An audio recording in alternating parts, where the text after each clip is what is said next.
Thank you so much.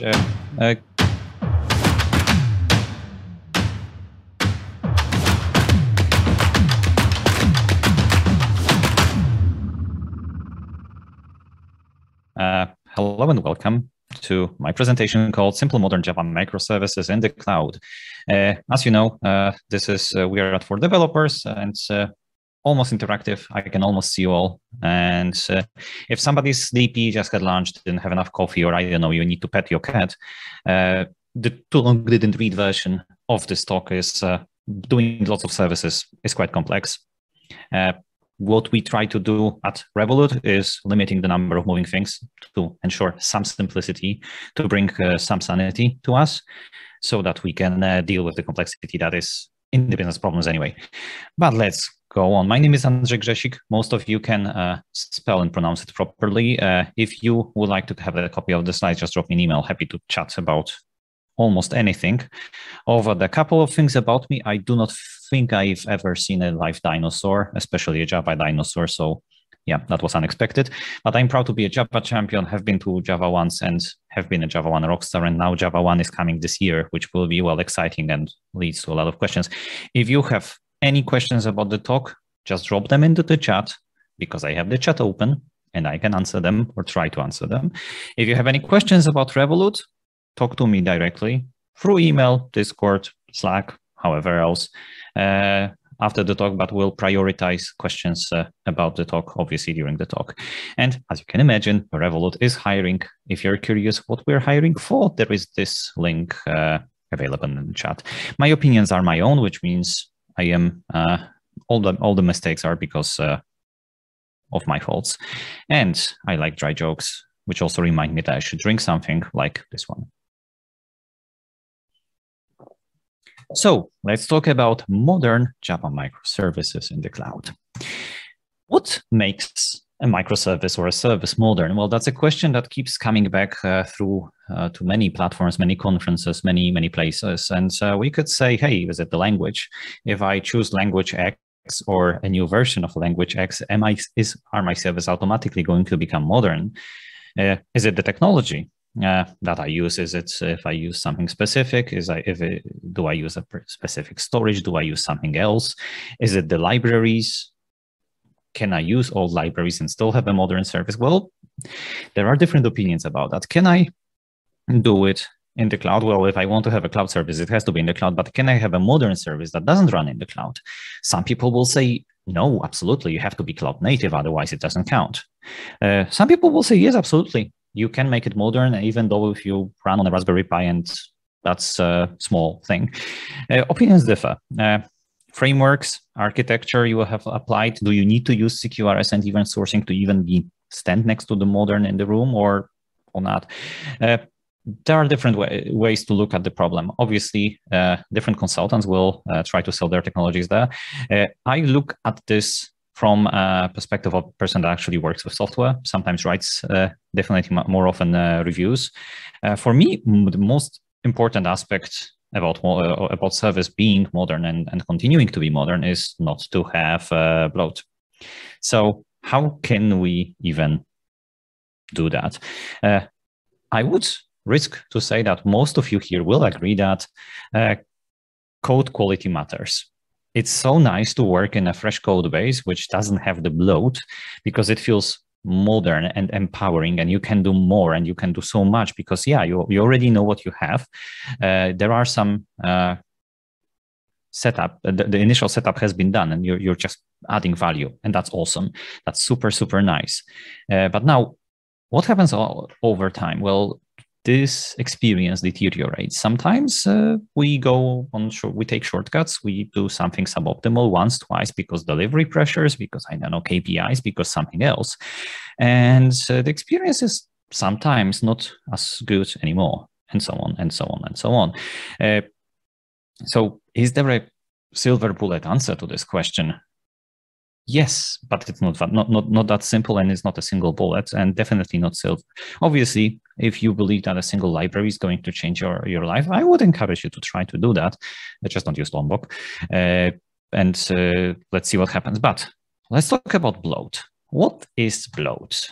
And here, yeah, this should be playing. hope it does. Those of you who have seen the movie recognize it. Those of you who haven't do not, obviously. But what makes bloat happen? Is it the language? So if I use a specific language or I do not use a specific other language, is that going to guarantee me bloat or bloat-free?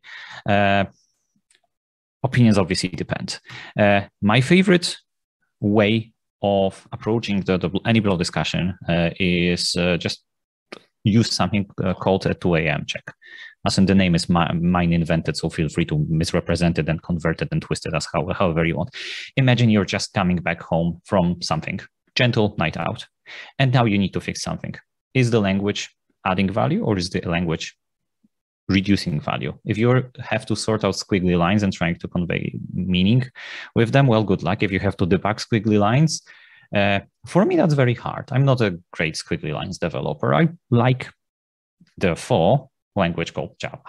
Still, after all those years, it is maybe a bit verbose at times, but it's still very powerful and it's extremely explicit in how I like to use it. And that is very empowering. I also like Scala when I need a bit more power, but I'm writing, I would say, boring Scala, just because it helps me avoid getting magic in. So how does bloat happen and how do we keep it away? Is it by using frameworks? Which framework should we use to avoid being bloated? Opinions matter, but different opinions, especially when you ask them at the different times, they will differ. Some people many years ago will say A, then they will say B, then they will say a version 2 or a version 3 and so on. But we'll talk about that aspect in a second. Is it which database that I'm using? Can I have a bloat-free or modern service that still uses SQL, or should it use NoSQL, or should it go back to SQL and migrate back from Hadoop into Postgres? Cutting it short, in Revolut, we use Postgres, and we find it quite helpful. But we're talking about bloat. So can I get bloat by using the correct architecture? Do I need to use a particular architecture to ensure bloat-free or something? Or maybe is it the tests? And what about the tests is it that prevents bloat? Well, one aspect is keep writing tests. Everybody always says that they would like to have written more tests, and that is true. But if you have worked in a large code base that has a lot of tests, you know that maintaining those tests also becomes a factor. So maybe that's the holy grail. Maybe this is the way to avoid or bloat. Maybe it might be, but it also is a thing that some people call the 3K apocalypse. And most likely, you know that most good TVs right now are 4K, so this already seems dated. The promise I'm saying between the lines is adding new technology complexity to a new business problem is a recipe for something unpleasant. Because instead of solving just one problem, the business one, you're trying to solve two things. You're trying to geek out, learn something new technically, and you're trying to also solve a problem which most likely, unless you already have solved it and you're an expert in the area, you don't know fully how to solve, which means maybe we could do something different. So what makes a service modern? What is the antithesis of modern? As in for software people, if the software is not modern, it becomes legacy. Some people say that a legacy is anything that you have written more than 2 weeks ago. Some people say that this value is actually 6 months ago. Some people say that it depends on your memory. I don't have a time frame, but legacy is something that we don't immediately know how to work with, and sometimes cannot directly approach. But then let's take a step back, look at our other sciences. There is in biology a term called calcification, as in it's a thing. It's not a phenomenon. It's just a process that happens. It's when tissues accumulate calcium and they become less and less flexible. The parallels to software are evident. So let's, from our Java perspective, go back in time. So we accelerate to 88 miles. Flames happen. And we've miscalculated the jump. We ended up in year, I have no idea what, maybe date 0, maybe negative integer max, the Big Bang, or maybe no Big Bang, because I don't know if it happened. I certainly don't remember. Let's actually go to 1997. EJBs, Enterprise Java Beans. According to Wikipedia, which Kurt Pepperden told me is not entirely accurate, it's attributed to IBM. I do not know how EJBs came to be. The good thing about them is they enabled people to build microservices combined with the money to market building services and 3-tier applications, as some of you might know that. What happened after EJBs? Well, we got the serverless specification 2.2 and web applications have entered Java platform. 1999, I know, dinosaurs roamed the earth. You took a T-Rex to school, you were taking something else to do the shopping, and surviving more than a few weeks always was a success because, well, a dinosaur might decide to lay eggs in your block or in your next to your house. And then we moved to year 2001. The first good thing about year 2001 is obviously a movie, Space Odyssey. But then in 2001 also happened something called EJB 2.0. EJB 2.0 wanted to address two things. They wanted to become faster because default EJBs were doing remote method invocations for all the calls, which was, as you can imagine, not the most efficient way out there of doing things. They were also very terrible because they used something called xdoclet. And if you do not know what xdoclet is, do not waste time checking it out. It's not worth it. And if you do remember xdoclet and all your old wounds are opening, I'm sorry, but I had to remind people of it. But in the response to EJBs came something that we now are very familiar with, Spring. Specifically Spring version 0.9, which was materialized around the time of that book, called J2EE. That's still J2EE with a 2, design and development. And most of you recognize the kind person on the cover. And why did Spring came to be? Because EJBs were too complex. Ta-da. What happens later? Year 2005, no funny movies, but we get AJAX, which stands for asynchronous JavaScript and JSON. And if somebody disagrees with my expansion of this term, how many of you actually send XML? Come on. EJBs 3.0 as a response to Spring Framework entering everywhere and as a response of Hibernate becoming extremely popular. Most of you know what Hibernate is. Most of you now probably don't work with EJBs anymore. And if you are working with EJBs right now, feel free to use icons and I will see that. And that will be an interesting thing. But why did EJB 3 version happen? And what was different about EJB version 3? EJB version 3 was much redesigned EJB development model. It became simpler. It had annotations, and you've just had an excellent session by Tomasz about annotations available. They used they delivered much simpler programming surface. The programming model was easier. It was also much nicer. So what happened later? Well, in the year 2014, we got the framework that almost everybody right now uses, Spring Boot. Well, still version 1.0, but why did Spring Boot happen?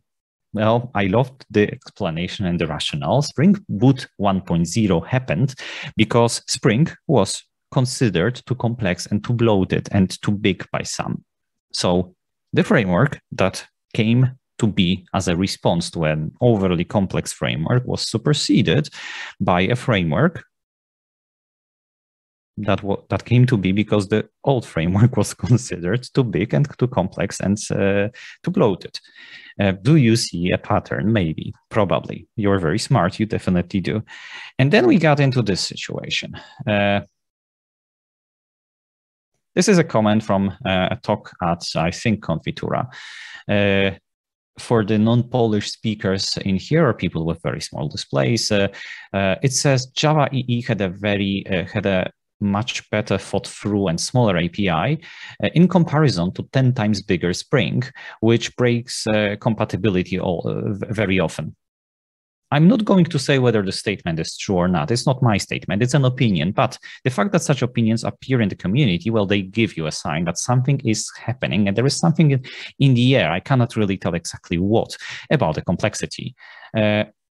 Yeah, and then year 2016, we get Java EE microprofile because Java EE and Spring is too complex. And I think you get the drift. So what can make a service modern? What is the ongoing trend in those libraries and new generations of frameworks and technologies that keeps happening? what can you connect being modern with? Well, the answer that I would suggest is simplicity. This is what we strive towards. This is what we want to have. This is what we want to achieve. And this is what we all like in software. Now, how do you get there? How do you do and maintain and continue having a piece of software or a set of applications, because we're talking microservices in the cloud after all, that actually exhibits simplicity? Well, let's start with Stack. If we need to do a hello world application in Java, how many lines do you think you require to get there? I'll wait for somebody to type in some numbers. Approximations to numbers of 10 are probably enough. If somebody can give me a different number, then also I will work with that. If no number materializes after I finish drinking, I'll proceed anyway.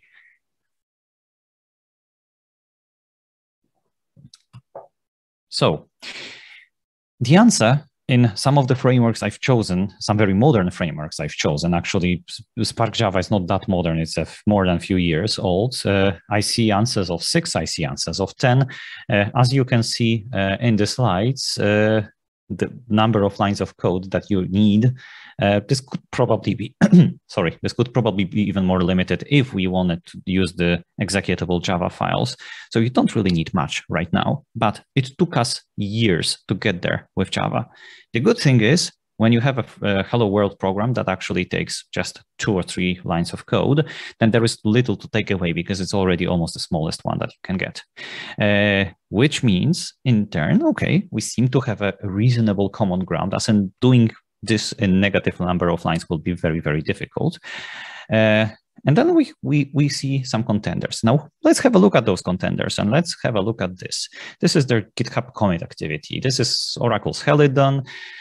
This is the Spark Java, and this is Javelin. What can you see here? Let me go back. You see Helidon, big spikes, and then activity continues. You see that Spark Java has had a much bigger history than the others, but it's basically no longer actively being developed, or it is only being maintained. And what is the consequence? The consequence is twofold.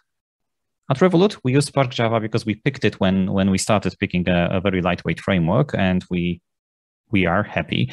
If I look at this problem myself right now, then I would choose Helidon because it's modern, or sorry, it is simple, and it is actively developed. Because the problem with having a framework that you rely on that's not actively developed or maintained is that you risk having bugs and production features missing, or maybe security fixes that are not applied by anybody because nobody does it. And that is going to be a problem. And is choosing the correct framework or a simple framework enough to prevent calcification? Sadly, no. And I see I have a question. How do you ensure that APIs follow the principle of least surprise, if anything else, than code reviews? We'll come back to that. There is a part answer to that, but code reviews are an essential part of the process.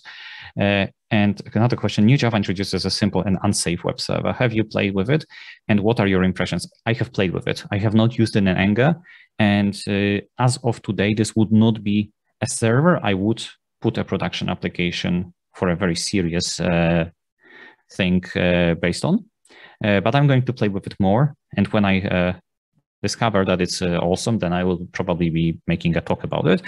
Right now, if you need a stable, nice, simple Java REST toolkit, Javelin is okay, but it relies on Kotlin, and that depends on your attitude towards Kotlin. Or Helidon is also a good alternative. So how does complexity happen? Have you ever met somebody who approached a new Java project with the attitude, I want to build the most legacy project I can possibly do? I actually have. There was a challenge, a contest in which we tried to build the biggest, most legacy something, I think at work, or maybe at one of the events. And it's difficult. You cannot do it when you want it. It's something that has to happen organically. So let's twist this approach. How do you get to there without, without realizing. But what is the essential factor? The essential factor seems to be that people don't care. It's a phrase that I've heard in one of the places I have worked at. So this is from real people, and I have a co-witness that witnessed this phrase being, well, heard this phrase being said. Let's do the whatever. So we don't care anymore about what we do in the environment. And this is how legacy gets there. So frameworks, let's talk about them for a while. You might remember times in Java development history, and when people approached the case of you need to make a project with, okay, I will use Spring and Hibernate, and tell me what this project should do. I think this was a bit broken. I think you agree with me. And we've already talked about the 2 a.m. in the morning test. How is that relevant to frameworks? Well, every framework is going to add some level of complexity. And if something breaks, then you have to understand what breaks in the framework and in your application and in the business logic in order to debug it and fix it. And that leads us to there being 2 kinds of engineers. And those 2 kinds of engineers, in the context of what I have just said, are those who have fixed issues late at night and those that will. And it has become a pattern that the engineers who sometimes even conference introducing people refer to as dinosaurs tend to prefer simplicity, as in, don't listen to me, listen to maybe Tomasz, maybe listen to Jarek Pałka, or maybe listen to Tomasz Nurkiewicz. Ask them about what would they think about adding all of the most complex libraries that you can imagine into a single project. Or think about any other experienced engineer that you know that really has the battle scars and experience. What is their face going to look like when you mention this? I think you know where I'm going. Code being run ideally should be visible, and that code also should be tested. At the extreme, that means no magic frameworks. At the extreme, that means do not use annotations to drive your software. Obviously, this is at the extreme, and we all use annotations to some extent, even if only in JUnit or something like that. But if you want the magic-free frameworks, then this trend has been popular enough that there are multiple. There is Dropwizard, there is Finagle, there is Javelin, Helidon, Spark Java, and probably there are many more. And the fact that there are multiple approaches to do exactly the same thing from multiple ways, things that people actually agree that Spring is an amazing toolkit, but sometimes people do not want every feature and every consequence of Spring being in the application stack. Why? Because begone unnecessary complexity. The only certain way of not putting something in is to not have access to it in the first place. As in, you're not going to crash a car if you are sitting on a field with no cars around you, because that's impossible. Same goes with complexity. You cannot start misusing dependency injection framework if you don't have one in your class path. You cannot misuse other features from your framework if the framework doesn't supply them. So how do we do? What does an application in Revolut look like? Well, obviously this is not the whole application, but I picked 2 specific aspects. One of them is startup. One of them is the database migration. As you can see, the code, and I'll give you a minute to read it. This should look reasonably simple. And I don't know why on the video, my slide is still frozen in the preview. I hope you are seeing the slides with code with me right now. Please type yes if you do, because in the preview, I still see the GitHub commit history, and that looks very wrong.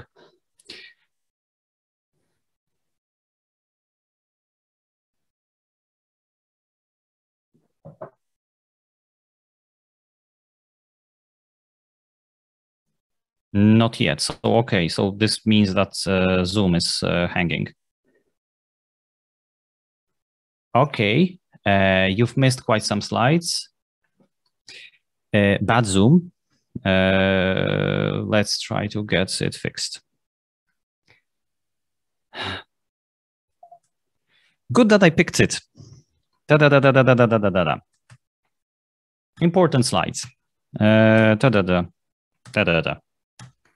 You've heard me talking about it, so I'm just showing you what you missed. This is the important part. Code running should be visible, no magic frameworks. Slides available through emails, and slides are changing now. Awesome. Thanks, Tomasz, for confirming that. So this is the code piece that I wanted you to look at. I'll give you 15 seconds because we are slightly behind because of those slides. Sorry for that. Blame it on Zoom.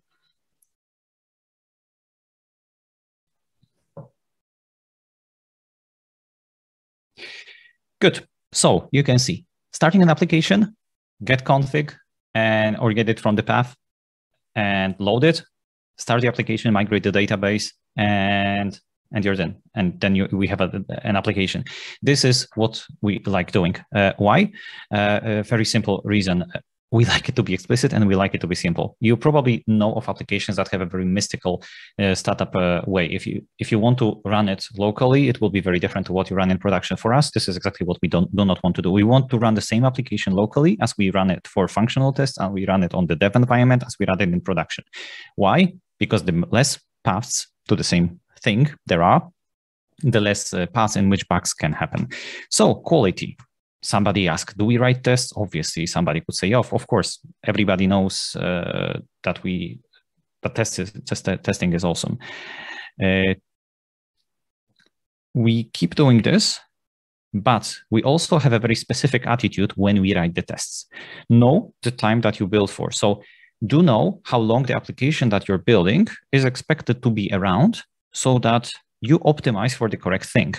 And in Revolut, a company that enjoys a very quick growth in both number of engineers enjoying working there, we're hiring, and the number of services and number of customers, we optimize for longevity. We assume that the services we're building, they are not going to be rewritten anytime soon, which means, yes, we are going to go through the investment of building in simplicity, because over time, over the long period, this is actually going to give us long returns and big returns. There is a Martin Thaler article linked down there if you want to start your reading about it. I think it's a thing that most of you know by feeling. When we start a project, we like the freedom of being able to hack around and to hack around in a fresh code base. The problem is, at the beginning, it's very easy because you don't have any assumptions. So at the beginning, you can get faster without writing tests because there is not a lot happening altogether. But as you cross a certain threshold, and I have no idea how to pinpoint that exactly in time or in lines of code or in complexity, even with the most fancy IntelliJ plugins, you are getting either lower quality or longer time to build a feature when you have less tests. Build the tests, build the unit, and build the functional test. It's an investment, and it's an investment that in any company that has been around for multiple years is worth multiple developers. Developers are scarce. It's hard to hire them. And yeah, the bottom line is it is inefficient to build software that immediately needs a rewrite, which means if you have written software that you need to rewrite in a day, and this is because there was a mistake, then why didn't you write it in the first place? And tells are a way to solve that problem. What else do? We do constructor-based injection only, to the point in which we deprecated using the dependency injection framework in Revolut's software stack. Why? Because obviously there is a typo here, and I'm deeply ashamed for that, but not having a dependency injection framework means it is very hard to inject things that should not be somewhere by mistake, or just inject merrily and put fields into a class, and then if the code review picks it up, you pick it up, but it's not visible. If you use constructors, the fact that constructor starts to have 6, 7, 8, 17 arguments is a very sure sign that your software is growing not in the direction that you have expected it to. And a class having 25 collaborators, is that really a good idea? Probably not. We like simplicity. We like simplicity in the frameworks as well. And another aspect, immutability. Immutability is a very easy tool to bring simplicity across everything we do. How do you achieve immutability? You use case classes, data classes, value classes, records. And at the moment, classes in Revolut look like this. You will see final fields exposed, and you will see something that is extends value that generates the hash code and equals under the hood. And this is what they will look like. So referring to fields is easy. It's not ideal for refactoring, but given we own the entire code base, it's easy for us to do. And we also do this. And this does not mean we rewatch Robocop all the time. We uphold the invariants, and Robocop used to say, uphold the law in his very metallic voice. And this is my childhood memory that I keep having for some reason. We uphold those invariants absolutely everywhere. If there is a constructor, if there is a creation method, we will do the check required, which checks that the argument actually is there. Why? Because this sprinkles small, tiny stability dust into many, many places across the application. That means that you are not going to have a null pointer because of this field or the next field or the next field or the next field. And we do uphold those invariants anyway. So after an object has been constructed, you know that you can rely on it because it's going to be in a reasonable state. It also means that we are actually going to have optional fields rather than nulls, which some of you might disagree, and I'm happy to discuss about it afterward. But yeah, somebody could say, hey, is that not redundant? No. As the system grows, those small amounts produce compound interest because we can actually rely on many, many places in which this stability magic dust has been put in, and that helps. That gives you a superpower. Java 17, obviously, you know that. Tomasz mentioned this. We're all excited. We're in the process of migrating. If you're working in a company that still uses Java 8, maybe it's time to change. Records are awesome. I'm not going to discuss them. I think there was a talk about newer versions of Java. But there was something about Lombok from Tomasz. Question, can this code lead to a bug? Or different question, can you tell whether this code leads to a bug? And I'll wait 10 seconds and drink something while you figure it out.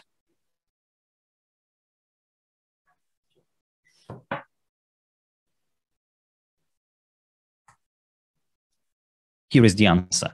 Looks like an immutable data class. Yeah, good key for hashmap, but it has a setter. So we have a data and we have a setter. And what does Lombok do? Nothing. It's happy. You put it into a hashmap, you change it. Good luck finding it. The principle I like using is if the code runs, it has to be visible. This is why I am personally not a fan of Lombok, to the point in which I eradicate it every time I see it. That's a personal opinion. You don't have to agree with it. You feel free to disagree or feel free to build tests for it. I just like code being explicit. What about mutability? Mutability is something in Revolut that we put into data store. So we use Postgres. This is what captures the mutable state. Another option for you to deal with mutability is something called CQRS and event sourcing, which I will definitely not have the time to discuss today. But I said that we use Postgres. Why do we use Postgres? A, because Postgres is super powerful in terms of the number of features it can deliver. And second is it has a very predictable consistency model, as in those of you who studied computer science or some sort of computer engineering at other studies were probably taught about relational databases. And if you haven't, then there are books around about the subject, which you can go and research, and you can understand what's happening. And what do we use with Postgres? We use something called Flyway, but there is also Liquid-based. So those two frameworks do exactly the same thing. They simplify database migrations. And we do those migrations every time we start the application. And I did say that we do it with functional tests, which means we use test containers, obvious conclusion. And for those of you who have lived under a comfortable pillow or maybe a rock that didn't know that desktop licensing changed for production use, well, it did. Check it out. But we also use Juke. Again, why do we use Juke? Because instead of doing something like Spring Data or Hibernate, we prefer to have a query which looks like this. It's almost SQL. And the SQL generated for it is exactly as you expect. Those of you who have tried to optimize Hibernate's level 1, level 2, level anything else caching, or try to change or affect the SQL generated because maybe it was using wrong indexes, or maybe it was just plain old wrong, or not the way you expected, know how difficult it can be. We prefer something explicit, something that we can check, something that we can do explain, analyze on. And then Anyway, legacy will happen to the software, even if you use all of those correct patterns that I've just described, because software is read more times than it is written. And domains and areas of responsibility and architecture of your software actually matters, and they matter a lot. How do we ensure that a piece of software, an application, a service is going to remain in a reasonable shape? For example, the API does not surprise you, like somebody asked. Every application in Revolut has an owner or a group of maintainers, actually, because for most applications, anything that we consider critical, we do not allow a single maintainer to exist. There have to be multiple. Those maintainers are the first layer of defense. They are the ones that have to approve the PRs. They are the ones who are empowered to make changes to their application and to, well, take it in any direction you want. You can, or anybody in Revolut can make a pull request to any other application, but maintainers have to approve it. So they are using Bitbucket speak, the dedicated reviewers. And yeah, another aspect is you build it, you run it, which means if you build an application, you are the one that runs it. You are the one that modifies the environment for it. Because yes, why would you not? Who else should do it for you? Nobody. As in, you own it, and then you build the feedback loop. And then we have something called, watchmen, or people, I refer to them people of the watch, because then I can use a picture and remind myself to drink. Those are engineers who look at anomalies, who triage and report bugs during work hours. So it's not a support rota, but this is to expose people to the support, to the bugs, and to anomalies in the software so that they actually have this feedback loop between the code that they write and the effects in production. And then architecture. Let's talk about architecture. So first question, is this architecture? Somebody could say yes, somebody could say that it's a very nice picture, somebody could call it a fractal. I took it from this Twitter that's linked down there, but what is architecture, or what is the most understanding of the word architecture to a software team? To me, and the architecture is shared understanding. So if we understand the common concepts and the common approaches and the common ways to solve problems together, then we are talking about the same architecture. If not, then, well, everybody's talking about something different. So let's have a short quiz. I will not wait you to produce answers. I will produce them myself. Is this architecture? Hint, no, because this is an inventory list, which answers the question of what services do we have in our stack, in our company, whatever.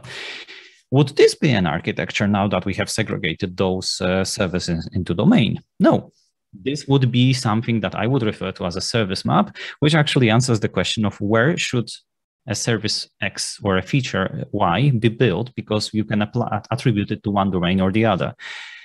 And as humans, we like feedback loops. So architecture is this shared understanding, but we best understand the consequences and decisions and the context of the things that affect us personally.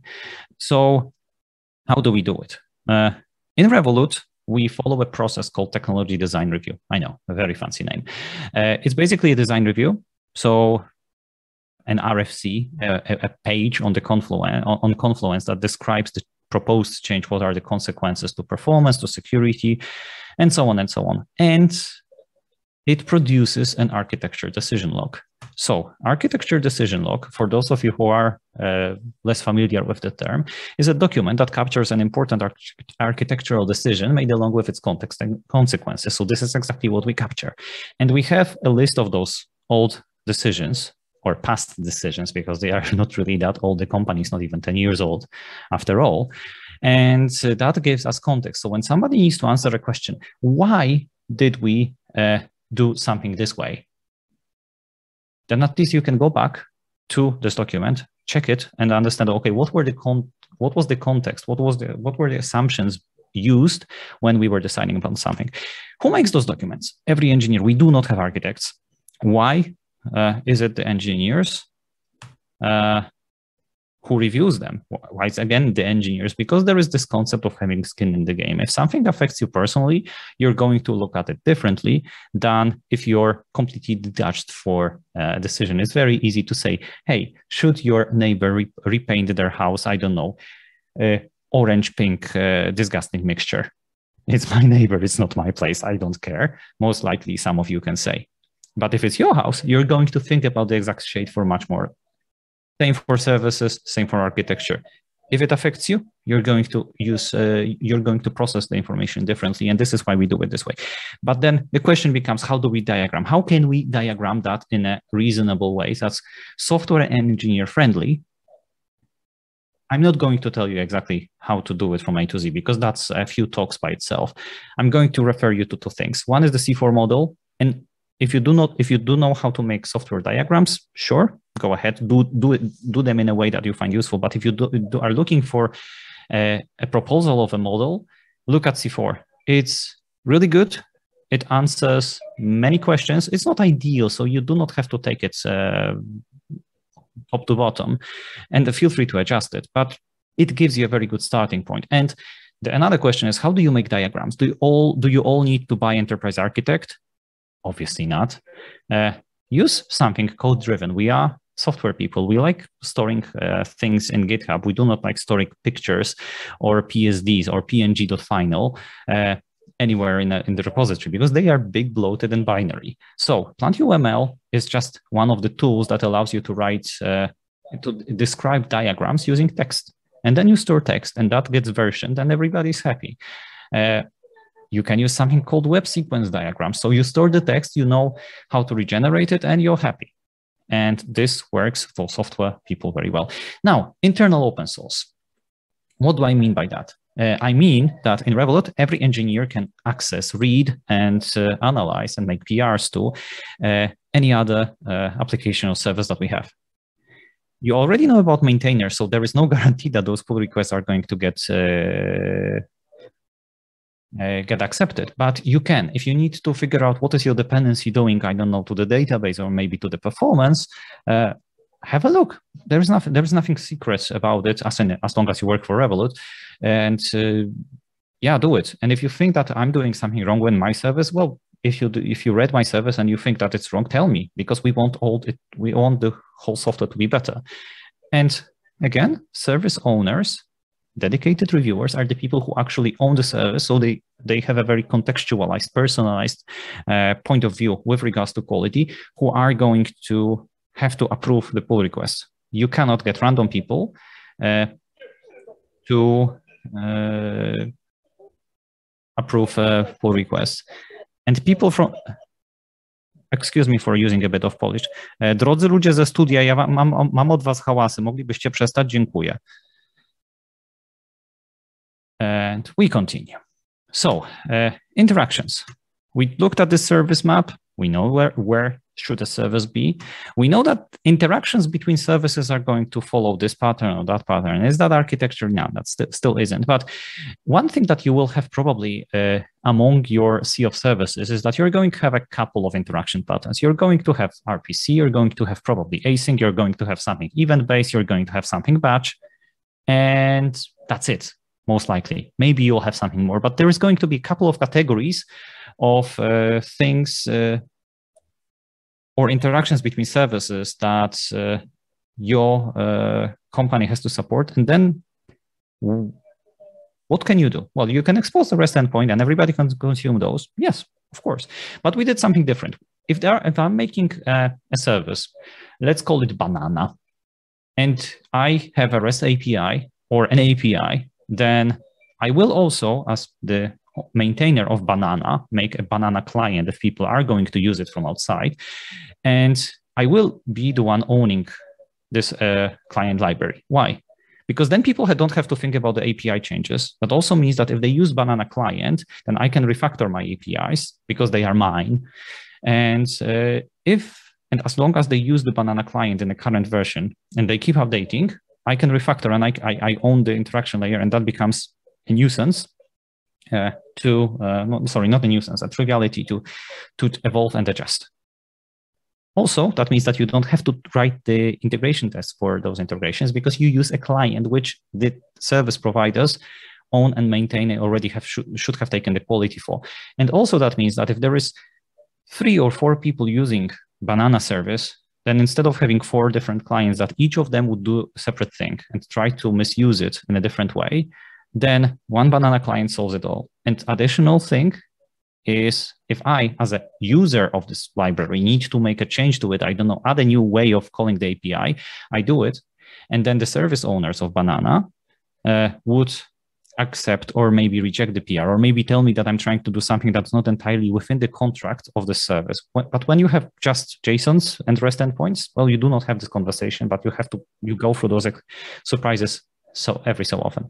Events, we have a solution called Event Store, which has an article. Is basically a thin Postgres, a thin layer of software around Postgres, which stores and distributes events using the notify mechanism. Extremely interesting, but I'm not going to talk about it. And then my talk has in the cloud in the title. So what about the cloud? What about monitoring? What about cloud native? What about Kubernetes? What about continuous delivery? And here I have a bit of a shocking news.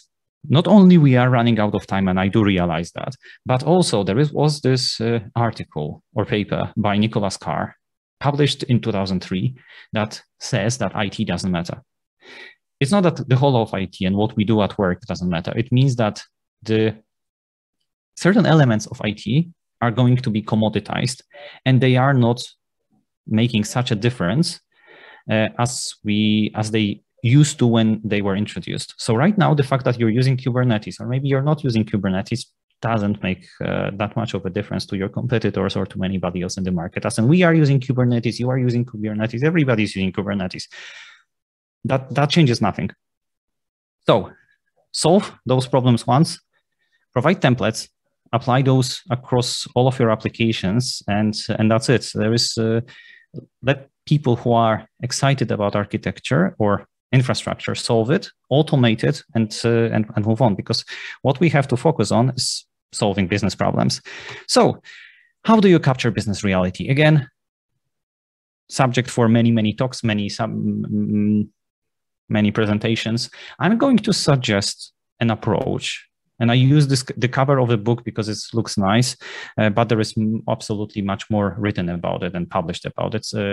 Use event storming, use domain-driven design. Start there and start exploring. It's a big subject and it's a difficult subject to do properly. The bottom line is software is a people problem. And with people, we've discovered that protein-based processes do not scale. So let's try to keep software as simple as possible in every other aspect so that the only complexity is the one that is to do with people interactions. And then we get to TLDR. But this is a bonus TLDR for people who actually stay through the presentation. There is enough complexity in the business. We optimize for long term. So we try to build in quality and resilience in, so that's the surprising things in reality in production will happen anyway, but at least we can limit the impact of some of the ones that we know about. And software should be simple to understand. It should be simple to scale, and it should be simple to change. If that's done with Kubernetes, just use Kubernetes and let's move on. I like recommending books. So here are some. And with that, I have to say thank you and enjoy the conference. And if you want the slides, drop me an email, ags@revolut.com, or you can email andrzej.grzesik@revolut.com as well. And we get to the question and answer session. I know we're slightly behind time, but we can cover this. Is dependency injection wrong in its own? Because I know that is always the reaction that I get when I talk about what we do. No, there is nothing wrong with the dependency injection as a technique. We have taken a very opinionated decision of not using dependency injection frameworks so that we do not have to restrict what is injected where. And we use constructors, so it's very visible about what we inject and how much we inject, so that it's visible and evident if something becomes too big. There is a question, can I post the recommended books here? Yes, I'll make a screenshot of that page and send it later. Which technologies didn't work out? In our context, I mentioned dependency injection, so we are deprecating and getting rid of juice. Scala sadly didn't, because there are multiple ways of writing Scala, and sometimes it becomes hard to maintain. Also, what we've discovered recently is Spock tests have a maintenance problem, because it is possible to write perfectly valid legal Spock code that doesn't test anything, and that gives you silent failures. Also, when you have to upgrade Groovy, that is a bit lagging behind. Lombok, well, Tomasz spoke about Lombok. I'm only going to say this. Lombok is a library, or claims to be a library, that has an installation procedure. Derive your own opinions from this. Serverless, do it if it solves a problem for you. Don't if it doesn't. To me, it does not matter that much. And I will really say thank you for right now. Have a great day, enjoy the rest of the conference, and may the force be with you. Oddaję głos do studia, które się wcinało.